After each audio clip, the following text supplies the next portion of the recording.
तो चलिए अब खबर बढ़ते हैं आगे और बात करते हैं नई संसद, नई सौगात और नई पहचान। साथ ही मचा है सियासी घमासान। घमासान क्यों मच गया है? जाहिर है प्रधानमंत्री नरेंद्र मोदी कुछ भी करे तो उसके बाद किस तरीके से सियासी घमासान मचता है। तस्वीरें पहले आप देखिए, तस्वीरें इंपॉर्टेंट हैं।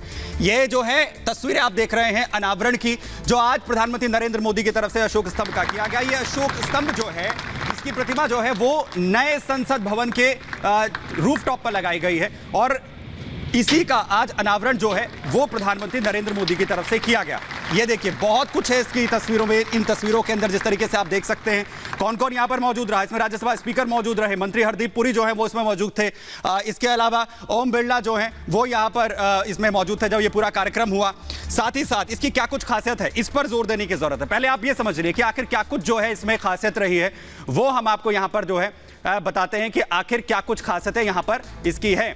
दरअसल ये सेंट्रल विस्टा प्रोजेक्ट का हिस्सा है। पीएम नरेंद्र मोदी ने अशोक स्तंभ का आज अनावरण किया। प्रधानमंत्री नरेंद्र मोदी पहुंचे और देश के लोगों को ये बड़ी सौगात जो है उन्होंने दी। नए संसद भवन की छत पर अशोक स्तंभ जो है वो स्थापित किया गया है, जो राष्ट्रीय चिन्ह है। अशोक स्तंभ की अगर ऊंचाई की हम यहां पर बात करें तो ये 20 फीट की ऊंचाई का है, भारी भरकम है। इसके वजन की अगर हम यहां पर बात करें 9500 किलो का ये अशोक स्तंभ है। किस धातु से बनाया गया है? कांस्य धातु से इसे बनाया गया है। कांस्य धातु का इस्तेमाल इसके लिए किया गया है, इसे बनाने के लिए इस भारी भरकम जो है स्तंभ को स्थापित किया गया है कांस्य धातु से बनाकर।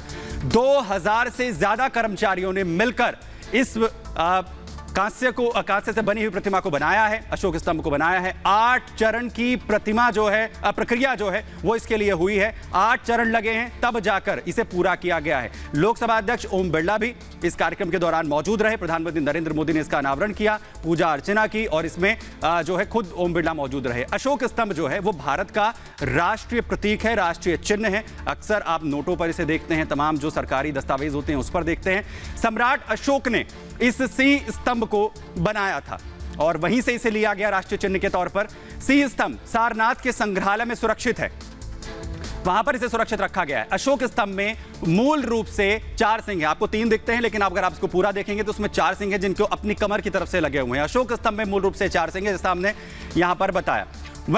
वहीं किस तरीके से ये तमाम ये अनावरण की तस्वीरें सामने आई और इसके बाद सियासत जो है वो शुरू हो जाती है। और जैसा हमने कहा कि प्रधानमंत्री नरेंद्र मोदी अगर यहां पर कुछ करते हैं लेकिन उसके बावजूद जो है लगातार सियासत जो है इसके बाद शुरू हो जाती है। वहीं प्रधानमंत्री मोदी ने आज विधिवत तरीके से दरअसल नई संसद की छत पर अशोक स्तंभ का यह अनावरण किया। लेकिन इस दौरान जो है लोकसभा स्पीकर ओम बिरला के साथ साथ प्रधानमंत्री मोदी ने पूजा अर्चना की। तस्वीरें भी हम आपको यहां पर दिखा रहे हैं जहां पर पीएम मोदी के साथ साथ आज पूरा देश लोकतंत्र की इस नए मंदिर और भारत की विरासत के संगम का साक्षी बना। वहीं यह अशोक स्तंभ भारत की नई संसद की पहचान होगा। नई संसद की छत पर स्थापित 4 सिंह नए भारत के शौर्य का साक्षी बनेगा। भारत को नया संसद भवन भी करीब लगभग बनकर तैयार हो गया, जो सेंट्रल विस्टा प्रोजेक्ट का हिस्सा है। नए भारत की नई उम्मीदों पर खरा उतरने वाला यह संसद भवन इसी साल बनकर तैयार हो जाएगा। नए संसद भवन में अगले 150 सालों की जरूरतों का ध्यान रखा गया है, यानी 150 साल तक भी कोई दिक्कत नहीं होने वाली है। जब नया संसद भवन बनकर तैयार हो जाएगा तो वर्तमान संसद को संग्रहालय में तब्दील कर दिया जाएगा, यानी उस संसद को भी जो है वो संग्रहालय के तौर पर इस्तेमाल किया जाएगा। ये पूरा प्रोजेक्ट है जो सेंट्रल विस्टा का है। और उसके बाद क्या होगा, दरअसल जो आज हुआ है ये इसकी सिर्फ शुरुआत भर है। और इसके बाद आगे क्या होने वाला है, नए संसद भवन की अगर हम यहां पर बात करें तो बहुत तेजी के साथ काम चल रहा है नए संसद भवन को बनाने का, बहुत जल्दी ये मिलने वाला है। वहीं भवन निर्माण का लक्ष्य जो है अक्टूबर 2022 का रखा गया है। अक्टूबर 2022 तक जो है पूरा लक्ष्य हो जाएगा। नए भवन में अगला शीतकालीन सत्र करवाने की भी उम्मीद की जा रही है कि नया शीतकालीन सत्र जो हो वो वहीं पर हो। नया संसद भवन 64,500 वर्ग मीटर में फैला हुआ है, बड़ा एरिया है, बड़ा इसका कंपाउंड है। वहीं नए संसद भवन का आकार त्रिभुजाकार यानी ट्रायंगल शेप में अगर आप इसे देखेंगे तो। वहीं इसे भूकंप रोधी बनाया गया है। 5 भूकंप रोधी क्षेत्र 5 के मापदंड जो हैं उसके तहत इसे बनाया गया है कि अगर इतना तीव्रता का भूकंप भी आता है तो कोई दिक्कत नहीं होगी। नए संसद भवन की जो सिटिंग कैपेसिटी है वो 150%, जो फिलहाल का संसद भवन है उससे ज्यादा है। वहीं लोकसभा में 888, राज्यसभा में 384 सिटिंग कैपेसिटी है। और अगर मान लो हम ज्वाइंट सेशन की बात करें तो संयुक्त संसद अधिवेशन में 1272 सीटों की सुविधा जो है वो इस भवन के अंदर रहने वाली है। ये इसकी कैपेसिटी होगी जिसमें तमाम लोग बैठ सकेंगे। वहीं संसद भवन में मॉडर्न ऑडियो वीडियो सिस्टम भी जो है वो बनाया गया है। सभी जो सांसद होंगे उनके टेबल पर टैबलेट की व्यवस्था होगी। नए गैजेट्स को जो है वो यूज कर सकें, लगातार उन्हें और मॉडर्न किया जा रहा है। मंत्रियों के चैम्बर्स होंगे, मीटिंग रूम होंगे, उनमें भी पूरी तरीके से टेक्नोलॉजी का सहारा लिया गया है। वहां पर भी टेक्नोलॉजी जो है वो इस्तेमाल कर सकेंगे। अगले 150 साल की जो जरूरतें इन तमाम जो है सांसदों को होंगी उसका खास तौर पर ध्यान रखा गया है। वहीं नया संसद निर्माण के बाद पुराना संसद संग्रहालय जो है उसे बना दिया जाएगा। पुराना जो हमारा संसद है उसे इस्तेमाल जो है किया जाएगा एक संग्रहालय के तौर पर। जो पुराना संसद है उसमें संग्रहालय कर दिया जाएगा। लोग आए उसे देखें यहाँ पर और साथ ही साथ ये समझें कि आखिर किस तरीके से यहाँ पर जो है वो काम होता था, कैसे जो है इसे अभी तक हमारे देश के कानून बनाने के लिए हमारे सांसद, हमारे नेता, हमारे प्रधानमंत्री इस्तेमाल करते रहे। वहीं अगर यहां पर नए संसद भवन का काम जो है कि अगर यहां पर हम बात करें तो काफी तेजी के साथ आगे इस वक्त बढ़ रहा है। दरअसल लगातार जो है अनावरण करने की तस्वीरें हमने आपको यहां पर दिखाई कुछ देर पहले, जिस तरीके से प्रधानमंत्री नरेंद्र मोदी की तरफ से किया गया। और इस नए प्रोजेक्ट की अगर हम यहां पर बात करें तो कई चीजों का इसमें खास तौर पर ख्याल रखा गया है। इसमें कोशिश की गई है कि टेक्नोलॉजी का इसमें सहारा लिया जा सके। कोशिश ये की गई है कि अगले 150 सालों तक इसकी तमाम जरूरतें जो हैं वो पूरी की जा सकें। इसके अलावा कोशिश की गई है कि ऑडियो वीडियो जो तमाम चीजें की इस वक्त जरूरत होती है, चाहे वो जो तमाम एमपीज की अगर हम यहां पर बात करें कि वो इस्तेमाल करते हैं, टैबलेट्स का इस्तेमाल करते हैं, लैपटॉप्स का इस्तेमाल करते हैं, यानी टेक्नोलॉजी का समावेश इसमें पूरी तरीके से हो। ये इस जो वर्तमान में हमारा संसद है उसमें भी कोशिश की जा रही थी कि इन तमाम चीजों को जो है वो जोड़ा जा सके, लेकिन उसकी कैपेसिटी अब पूरी हो चुकी थी, इसे आगे नहीं बढ़ाया जा सकता। नए संसद भवन की अगर हम यहां पर बात करते हैं तो अशोक स्तंभ के अनावरण के बाद प्रधानमंत्री मोदी श्रमिकों से भी मिलने के लिए पहुंचे। प्रधानमंत्री लगातार ये कोशिश करते हैं। वहीं इन श्रमिकों के अथक प्रयास के कारण ही दुनिया के सबसे बड़े लोकतंत्र को नया मंदिर मिलने वाला है। पीएम मोदी खुद चलकर श्रमिकों के पास पहुंचे और उनसे उनका हालचाल जाना। प्रधानमंत्री मोदी और श्रमिकों के बीच क्या कुछ बातचीत हुई वो जरा सुनिए, बहुत दिलचस्प है। अच्छा, आप लोगों को क्या लगता है इमारत बना रहे हैं कि इतिहास बना रहे हैं? सबको मालूम है लोकतंत्र का मंदिर बना रहे हैं, आपको पता है सबको। तो काम करने के लिए उसमें क्या फर्क, मकान बनाते हैं और ये बनाते हैं, तो काम करते समय क्या फर्क होता है? घर वालों को पता था, पूछते होंगे क्या कर रहे हो, कैसा बन रहा है, तो लोग कहते हो यार फोटो तो ले आओ, दिखाओ हमको। हैं ऐसा करते हैं। आपको राशन मिल जाता है क्या? वो वन राशन का वन नेशन कार्ड है, उस कार्ड से मिल जाता है। जी सर। और क्या आपको लगता है कि हाँ हमें यहाँ आए तो ये मन को अच्छा लगा, ऐसा कौन सा बात बताए? सर बहुत अच्छा लग रहा है, जैसे कि से सबकी माँ को कुटिया में गए थे राम भगवान, वैसे हमारे कुटिया में आप आए हैं, बहुत अच्छा लग रहा है। वाह वाह, ये तुम्हारा कुटिया, वाह।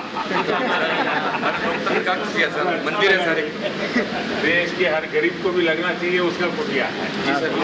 मंदिर है, बड़ा बढ़िया बात बताया आप। आपके आने से उत्साह बहुत बड़ा है और भी उत्साह के साथ काम करें। नहीं, उत्साह तो आप लोगों ने हमारा बढ़ा दिया है सर, और बड़ा है।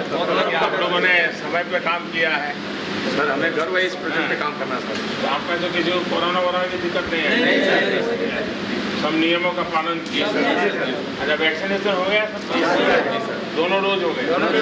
मेरा बूस्टर डोज भी हो गए। बड़े जागरूक हो।